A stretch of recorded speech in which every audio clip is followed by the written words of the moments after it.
గుంటూరు జిల్లా పత్తిపాడు నియోజకవర్గ వైఎస్ఆర్సీపీ పార్టీ ఆఫీసులో వెన్నుపోటు దినం పోస్టర్ ఆవిష్కరించారు ఇన్ఛార్జి బలసాని కిరణ్ కుమార్.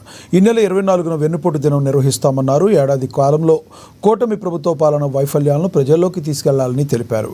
ఈ కార్యక్రమంలో పత్తిపాడు నియోజకవర్గ వైఎస్ఆర్సీపీ నాయకులు, కార్యకర్తలు పాల్గొన్నారు. జూన్ 4వ తారీఖున మా యొక్క మాజీ ముఖ్యమంత్రి వర్యులు, మా నాయకుడు శ్రీ వైఎస్ జగన్మోహన్ రెడ్డి గారి యొక్క పిలుపు మేరకు వెన్నుపోటు దినం అనేది ఒక కార్యక్రమం అనేది చేయవలసింది, భారీ ఎత్తుగా చేయవలసిందిగా పిలిపించారు.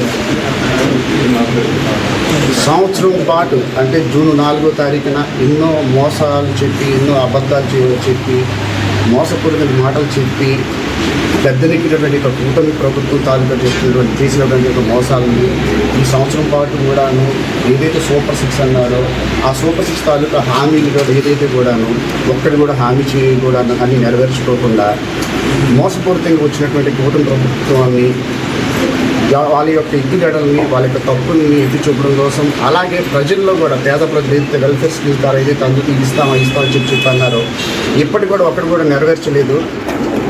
ప్రజల తరపు నుంచి పోరాడటానికి వైఎస్ఆర్సీపీ కాంగ్రెస్ పార్టీ ఈ యొక్క కార్యక్రమాన్ని కూడుకుంది. ఈ యొక్క కార్యక్రమాన్ని జయప్రదం చేయడానికి భారీ ఎత్తున ప్రతి ఒక్క నియోజకవర్గం నుంచి కూడాను 3,000 నుంచి 5,000 మంది ఈ యొక్క కార్యకర్తలు, వైఎస్ఆర్సీపీ పార్టీ కార్యకర్తలు, అలాగే ఒక పార్టీ తరపు నుంచే కాదు బయట నుంచి ప్రజల నుంచి కూడా ఇది ఒక పార్టీ